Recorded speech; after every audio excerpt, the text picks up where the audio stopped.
Salut chers auditeurs, salut chères auditrices, bienvenue dans Sans Algo, le podcast qui vous en fait découvrir d'autres. Vous écoutez la version longue avec de la reco et de l'actu. Je suis Mathilde Mélin, journaliste pour Slate.fr et amatrice d'histoires farfelues, surtout quand elles sont bien racontées. Dans ce 33e épisode, on va explorer les tréfonds de Wikipédia, mais avant ça, les actus de la semaine. L'été du podcast devient le printemps du podcast et débute pas plus tard que mercredi 18 mai. Pendant 4 jours, les équipes du Ground Control, d'Acast et de KissKissBankBank ont prévu une programmation autour du thème « Trouver sa place ». Outre des tables rondes sur l'information ou la pédagogie dans le podcast, il y aura aussi des enregistrements en direct comme Psych et Déclic ou Oh Wow, et même une séance de pitch. Si vous avez une idée de podcast et que vous cherchez des conseils, rendez-vous au Ground Control à Paris, dans le 12e, le jeudi 19 mai à 13h. Les organisateurs du festival y écouteront vos pitchs en 5 minutes avant de vous conseiller pour produire au mieux votre podcast. Tout le festival est gratuit et il est possible de réserver sa place pour telle ou telle séance. Pour retrouver le programme en entier, rendez-vous sur le site du Ground Control. La toile sur écoute. La France s'est désindustrialisée. C'est un scandale. Pourquoi est-ce un succès ? Parce que ce pays est malade. Confiance aux lecteurs et aux citoyens. Encore faut-il en avoir l'envie. Je m'en fous complètement. Débat que je trouve très important. Je peux tout faire, même la vaisselle. Voilà. Connaître l'arrière-cuisine d'un studio de podcast quand on n'y travaille pas, en général, c'est assez compliqué. Mais c'était sans compter sur la nouvelle idée décalée de Pénélope Boeuf. La fondatrice du studio La Toile sur écoute vient de lancer une newsletter hebdomadaire sur LinkedIn pour raconter les coulisses des podcasts de Brain Content qu'elle a imaginés et pitchés, mais qui n'ont pas vu le jour. Dans le premier numéro de Idées de contenu à gogo, c'est le nom de cette newsletter, une histoire de matelas et plein de conseils utiles pour se lancer dans le podcast de marque. Alors, ça peut paraître étrange qu'un studio dévoile ses coulisses comme ça, mais pour commencer, ça correspond bien à la personnalité de Pénélope Boeuf qui a 10 idées à la minute et surtout, c'est une excellente stratégie marketing pour montrer à de potentiels futurs clients comment ça se passe quand on bosse avec son studio. C'est probablement pour ça que la newsletter est diffusée sur LinkedIn. Dans le numéro 2, qui sortira le jeudi 19 mai, Pénélope Boeuf parlera des coulisses d'Allons enfants de l'Apathie, son podcast sur la politique avec Jean-Michel Apathy. On vous met le lien pour vous abonner à la newsletter dans la description. Salut, je m'appelle Antoine et aujourd'hui je vais vous parler de 2 heures de perdu. Chez 2 heures de perdu, on s'efforce depuis 2014 d'innover et de disrupter le monde dans lequel on vit. Par exemple, on a été les premiers à mettre des micros autour d'une table et à enregistrer le son pour créer ce que tout le monde appelle aujourd'hui un podcast. C'est dans une vidéo au faux air d'autopromo façon LinkedIn que l'équipe de 2 heures de perdu, le podcast culte du label Fréquence Moderne, a annoncé lancer une collection de produits dérivés. Si vous êtes fan de 2HDP, comme on dit, rendez-vous sur leur site pour précommander t-shirts, casquettes, hoodies et autres bonnets avant le 25 mai. Petit bémol, comme ce sont des précommandes, ces goodies ne seront malheureusement pas arrivés pour le live de 2 heures de perdu au Bataclan le 21 mai prochain autour du film X-Men. J'ajoute par ailleurs que le podcast Sens Créatif a également annoncé l'arrivée d'une ligne de vêtements en précommande. C'est sur le site trafic.fr, trafic T-R-A-P-H-I-C.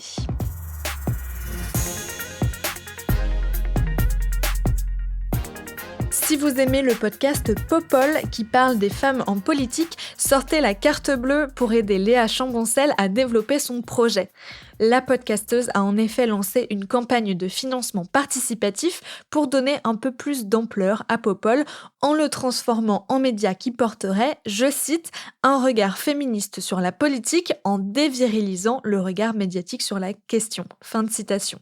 Si vous voulez lire une newsletter Popol, adhérer à une association Popol ou écouter Popol Talks, un nouveau podcast d'entretien avec des femmes engagées et même soutenir le lancement d'une chaîne Twitch, rendez-vous sur Ulule pour participer à la cagnotte lancée par Léa Chamboncel et Camille Dumas. Elle fermera le 2 juin à 23h59, donc dépêchez-vous, on vous met le lien dans la description.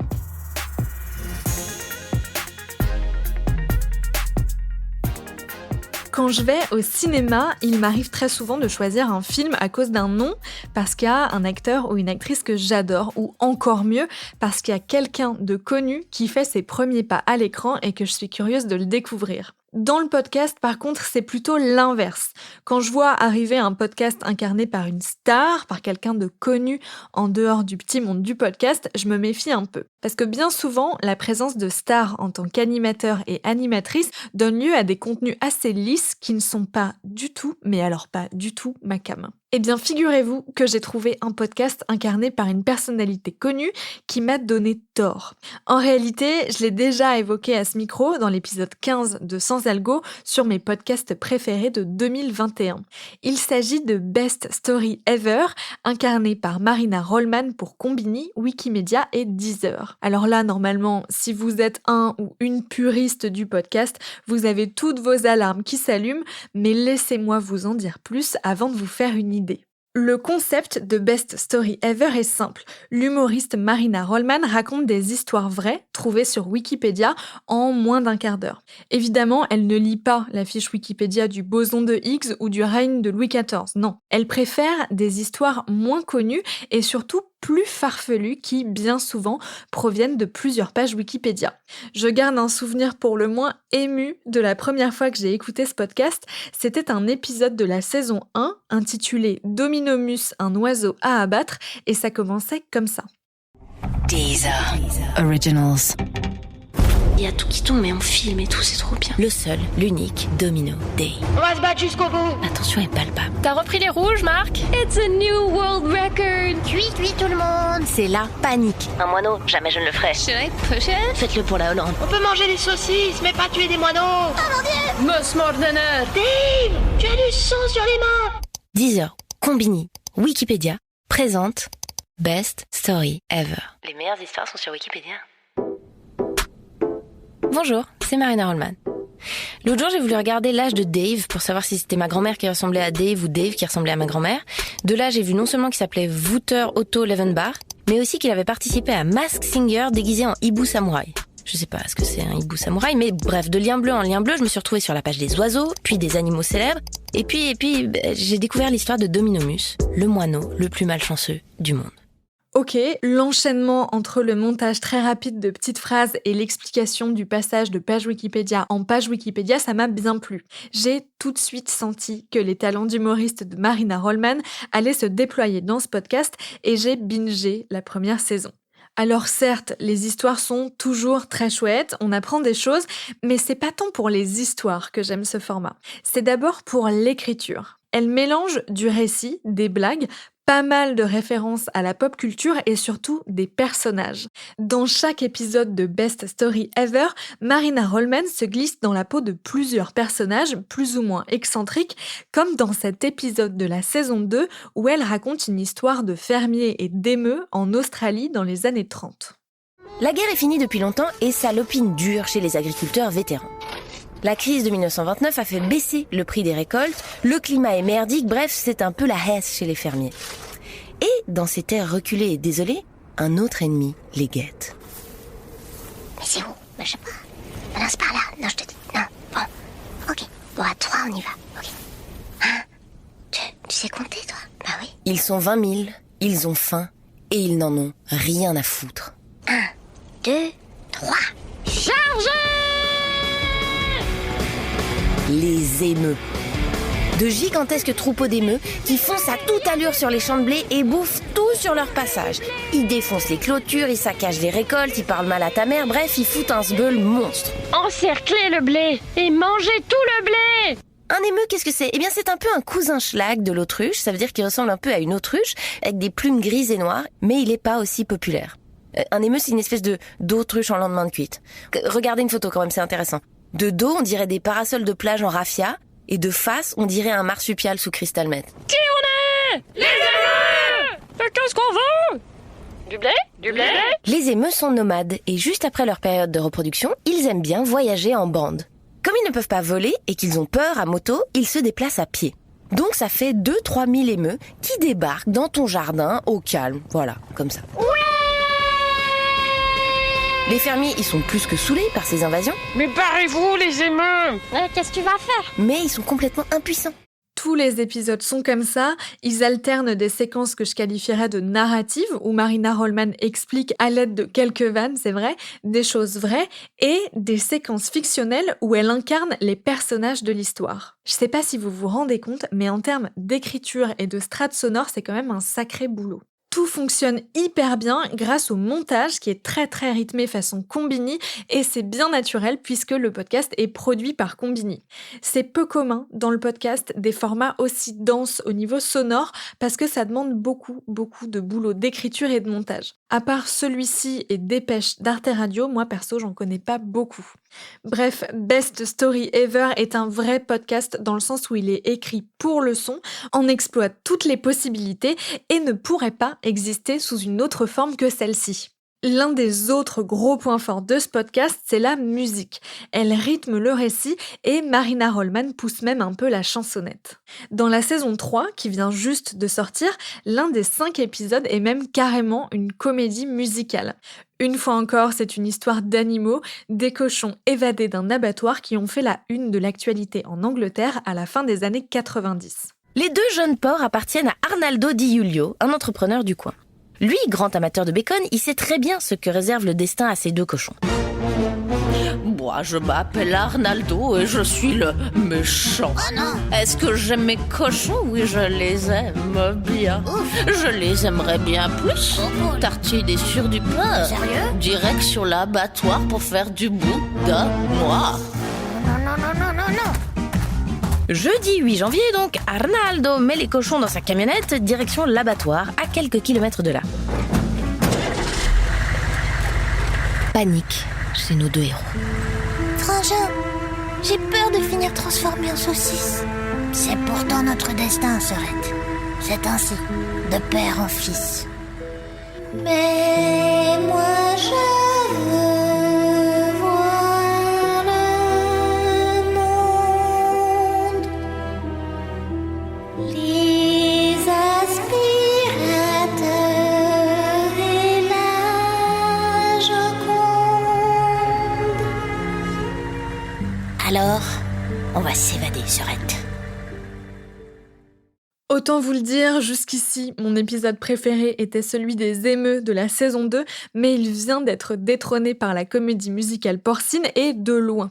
Je vous conseille aussi très vivement le premier épisode de la saison 3, Liaison dangereuse chez les pirates, qui est vraiment très chouette. Bref, Best Story Ever, c'est drôle, c'est rythmé, on apprend des choses. J'ai voulu savoir quelle était l'implication de Marina Rollman dans ce podcast produit par Combini en association avec Wikimedia et diffusé en exclusivité sur Deezer. Je l'ai donc invitée au micro de Sans Algo. Bonjour Marina Rollman. Bonjour. Comment en êtes-vous venue à travailler sur le podcast Best Story Ever ? Eh ben en fait, j'avais fait plusieurs petits projets avec Combini et ils m'ont contacté avec cette idée. Et généralement, c'est des trucs que tu fais pour l'argent ou parce que tu te dis que c'est un peu nécessaire professionnellement. Et en fait, il se trouve que par hasard, ils ont vraiment tapé sur l'idée juste qui parle complètement à mon cœur. C'est-à-dire que c'est rarement des projets passion. Tu vois, quand il y a un studio ou une boîte de com machin, qui vient vers toi avec un projet, généralement, c'est... bon, voilà, tu fais le choix de le faire de manière un peu rationnelle, quoi. Et là, il se trouve qu'en fait, c'est véritablement ma passion à la base de me perdre sur Wikipédia. J'adore ça. Je passe ma vie à tomber dans des espèces de rabbit hole fous et après, j'envoie des screenshots à des amis. Enfin, voilà. Et donc, voilà, ils ont parlé à mon cœur. Donc, j'ai dit, je vais le faire gratuitement. Ils m'ont dit, mais vraiment, on veut te payer. Je dis, bon, d'accord, ok, très bien, si vous insistez. Et voilà, donc, en fait, eux sont venus avec... cette idée-là, qui est donc un partenariat entre Combini, Deezer et Wikimedia, donc la fondation qui gère Wikipédia. Et voilà, et donc en fait, moi, le but, c'est juste que parfois je suggère un peu des histoires, mais c'est surtout que je vienne interpréter des textes sur des articles qui me passionnent et ensuite que je vienne rajouter des blagues. Donc c'est vraiment, ça n'est que du plaisir et de la passion. Quand on vous a appelé pour travailler sur ce projet, ça a été quoi les étapes suivantes ? Vous disiez que vous interprétiez les textes et que vous rajoutiez des blagues. Ça veut dire que c'est pas vous qui les écrivez ? C'est pas moi qui les écris. C'est à la tête de ça, il y a plusieurs contributeurs, mais à la tête de ça, il y a un homme extrêmement doué qui travaille chez Combini qui s'appelle Raphaël Camoun, Et parfois, il est aidé par d'autres. Et en fait, l'idée à chaque saison, c'est un peu de se pitcher des sujets. Donc, c'est beaucoup Raphaël qui va les dégoter, mais d'autres aussi, c'est un peu participatif. Et après, lui, il fait le tri. Ils choisissent, plutôt, je crois, avec une équipe de rédaction chez Combini, les 6, 7, 8, peu importe le nombre d'épisodes qui vont faire la saison. Et ensuite, il les rédige. Si moi, j'ai des trucs à dire, je peux. Mais et en fait, ce qui se passe, c'est que quand on est en enregistrement, j'ai déjà eu le texte, etc. Et le but, c'est là-dessus de jazzer, de faire des impros, de rajouter des blagues, de partir sur des tangentes, de faire des espèces d'apartés comme ça, des digressions. Et moi, je suis vraiment là. C'est assez confortable parce que d'habitude, moi, je suis vraiment auteur, j'écris beaucoup, en quantité, je veux dire, depuis des années. Et c'est assez marrant d'être dans une logique d'interprétation où j'ai pas le poids de rendre du texte, mais où en revanche, je peux le faire sans aucune contrainte. C'est-à-dire qu'en fait, une fois que je suis en cabine, si je produis du contenu qui est chouette, bah, c'est super, on le garde. Sinon, bah, c'est le comment est-ce qu'on dit, le bêtisier, quoi. Et en fait, ce qui est marrant, c'est que donc le setup, c'est qu'en fait, on est dans une salle d'enregistrement, un studio. Moi, je suis dans dans un petit aquarium en verre et je vois les autres, mais j'ai pas leur son. Eux ont le mien. Et le but, c'est que je les fasse assez rire pour que je les vois physiquement. Je vois les manifestations, je vois les épaules qui sautent ou des gens qui tombent d'une chaise ou un truc. Parce que voilà, moi, je suis toute seule et c'est hyper rigolo. En fait, moi qui ai l'habitude, à la base, moi, je suis humoriste, je fais du stand-up, je fais de la scène. C'est assez marrant de fonctionner complètement différemment. C'est-à-dire de pas être devant un public, de pas avoir le côté un peu tétanisant de la salle, du noir, etc. Mais d'avoir 6 heures, une matinée pour jazzer sur des conneries. Et en fait, 9 fois sur 10, c'est pas marrant. Puis tout à coup, il y a un moment de fulgurance où j'invente une chanson sur pourquoi est-ce que c'est difficile de faire ses lacets. Et donc après, Robin Ricciello et d'autres, ils ont un gros travail de montage. Puis Dabiège, c'est un podcast assez cartoonesque, qui est rigolo pour ça et qui, moi, beaucoup de retours qu'on me fait, c'est qu'on peut l'écouter à tout âge et qu'il y a pas mal de gens qui écoutent avec leurs gamins. Tout à coup, je sais pas, ils font un trajet en voiture, puis ils ont genre leur gamin de 8 ans, leur gamin de 12 ans et eux-mêmes qui en ont genre 40. Et tout le monde rigole, pas forcément aux mêmes endroits, parce que le contenu est intéressant, il y a des vannes, il y a des trucs un peu vulgaires, c'est marrant pour les adultes, machin. Et puis après, il y a une sous-couche hyper dessin animé, quoi, avec beaucoup de bruit, d'effets sonores, de trucs un peu déconnants et tout. Et donc voilà, c'était un projet collaboratif très joli. Du coup, quand on vous envoie le texte, il y a quoi? Il y a la moitié de ce qu'on entend vraiment dans le podcast? Ça représente combien l'improvisation dans ce qu'on entend, nous, auditeurs?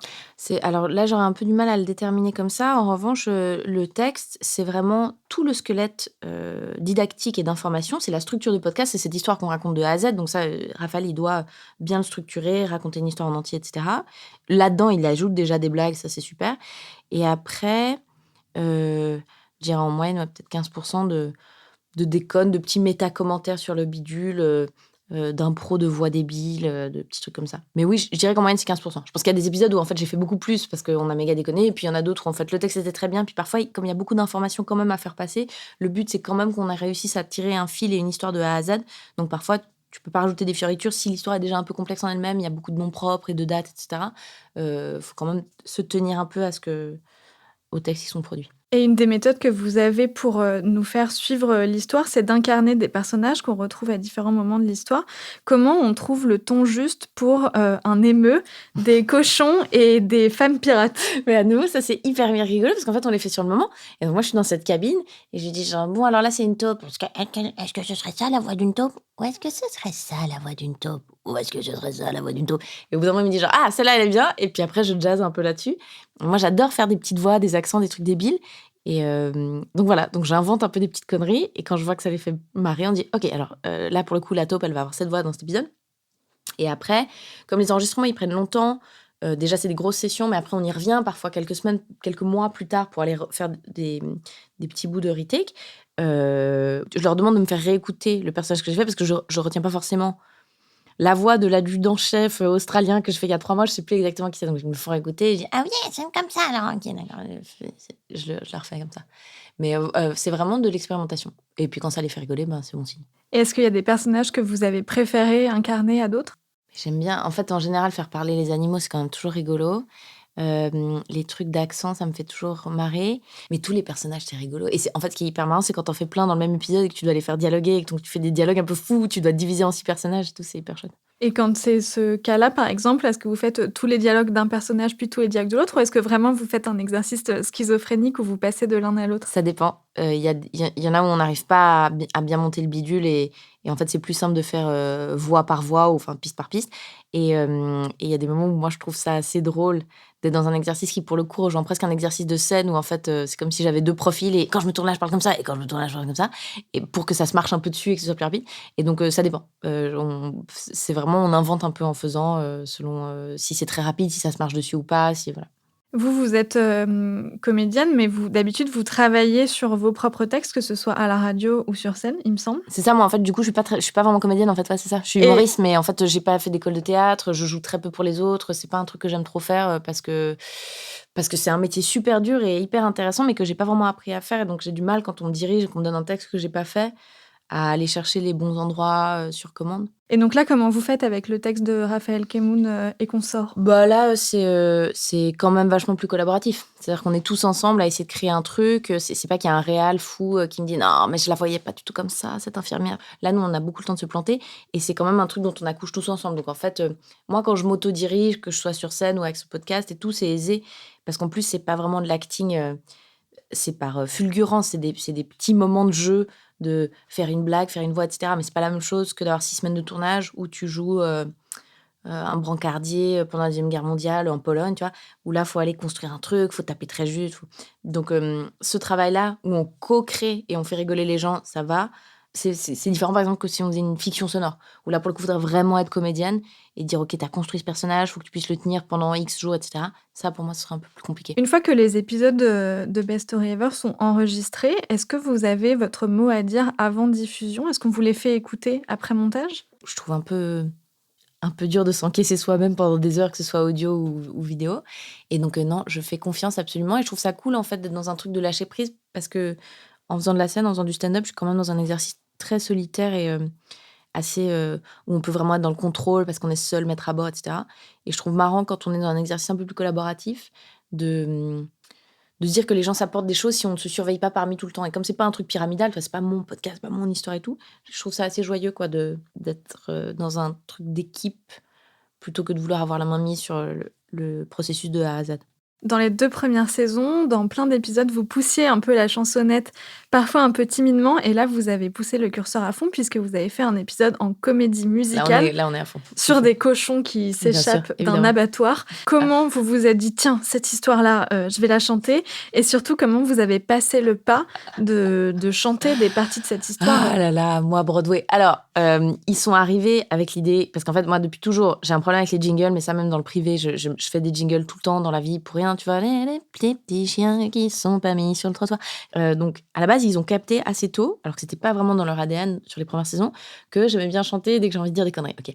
Et là, parce qu'on en a beaucoup parlé avec Raphaël, il est admirateur comme moi de la comédie musicale anglophone, enfin de ce qui a pu produire des trucs comme Book of Mormon ou des choses comme ça, qui est un peu moins présent en France. On ose un peu moins déconner avec la forme de la comédie musicale. Bah là, il s'est chauffé, il a dit, bah, tu sais quoi, on va te la faire, cette comédie musicale, Marianne. Et donc, il l'a écrit, hein, je devais l'interpréter. Et ensuite, c'est énormément de patience de leur part de supporter quelqu'un qui chante extrêmement mal. Moi, j'osais pas trop. C'est hyper insécurisant de chanter quand on n'a pas l'habitude, quand on s'entend dans le casque, quand on chante pas juste. Étonnamment, tout se débloque à partir du moment où ce n'est plus ta voix. Si tu fais un accent, si tu imites quelqu'un, si tu le fais dans une autre langue, tout se détend vachement. Parce qu'en fait, je pense que c'est pas une question technique, c'est juste une question de vulnérabilité, enfin de mise à nu humaine et sentimentale, quoi, que de chanter. Et voilà, ça m'a donné envie de faire des cours de chant, ça m'a conforté dans l'idée qu'il y a vraiment des trucs drôles à faire en comédie musicale. Et c'est les retours que j'ai beaucoup là depuis que c'est sorti. C'est non seulement c'est cool, on peut l'écouter toute la famille, mais surtout tout le monde me dit genre, en fait, il faut sortir ces sons immédiatement sur Deezer. En fait, il y a une compile géniale à faire, je suis assez d'accord. Ils ont fait des bangers. Et voilà, je suis très contente, j'espère que les gens vont swinguer. Après, j'ai beaucoup de mal à me réécouter. T'imagines déjà que si j'aime pas trop me regarder sur scène ou m'écouter un podcast, t'écouter chanter alors que tu sais que tu chantes pas bien, bon, ça c'est des parties que je vais skipper, mais je suis très heureuse si ça fait danser les gens. Peut-être cet été, on peut imaginer, c'est la saison des mariages qui arrive bientôt, peut-être des gens vont ouvrir la danse des mariés sur mes chansons. Voilà, on ne peut que rêver, on ne peut que rêver. Et est-ce qu'il y aura une saison 4 à Best Story Ever? En tout cas, est-ce que vous en auriez envie? Je sais pas trop. Je pense qu'il y a encore des trucs à faire. Mais après, c'est vraiment une question de. Faut que ça reste, je crois, amusant et que ça devienne pas trop un boulot, trop carré. Et puis après, je sais pas, on peut se poser la question de est-ce qu'une saison 4 ou alors est-ce qu'une forme un peu différente ou alors est-ce que. Voilà, on tâtonne un peu, mais là, c'est pas la. Vu que celle-ci vient de sortir, c'est pas la priorité, puis que moi, j'ai beaucoup de boulot à côté. Mais en tout cas, j'adore cette équipe et je trouve le concept très drôle, donc je suis sûre qu'il y aura ça ou peut-être une autre forme, mais qu'il y a encore des trucs à aller exploiter là-dedans. Ouais. Merci beaucoup, Marina Rollman. Merci à vous. J'espère que ça vous a donné envie d'écouter Best Story Ever. C'est un podcast produit par Combini pour Deezer. Il est donc disponible uniquement sur cette plateforme. Il faut avoir un compte, mais pas forcément payer d'abonnement. Vous aurez juste de la pub entre les épisodes. Merci d'avoir écouté cet épisode de Sans Algo. Abonnez-vous, mettez-nous des étoiles sur votre plateforme d'écoute et envoyez-nous vos remarques et questions par mail. Et surtout, partagez les épisodes à vos proches en galère de bons podcasts à écouter, ils devraient normalement trouver leur bonheur. Je vous donne rendez-vous la semaine prochaine pour d'autres recommandations garanties 100% sans algo. Sans Algo est un podcast de Mathilde Mélin, produit et réalisé par Slide.fr sous la direction de Christophe Caron et de Benjamin Septem-Ours. Merci à Benjamin Septem-Ours pour l'enregistrement, à Mona Delahaye pour le montage et à Victor Benamou pour le mixage.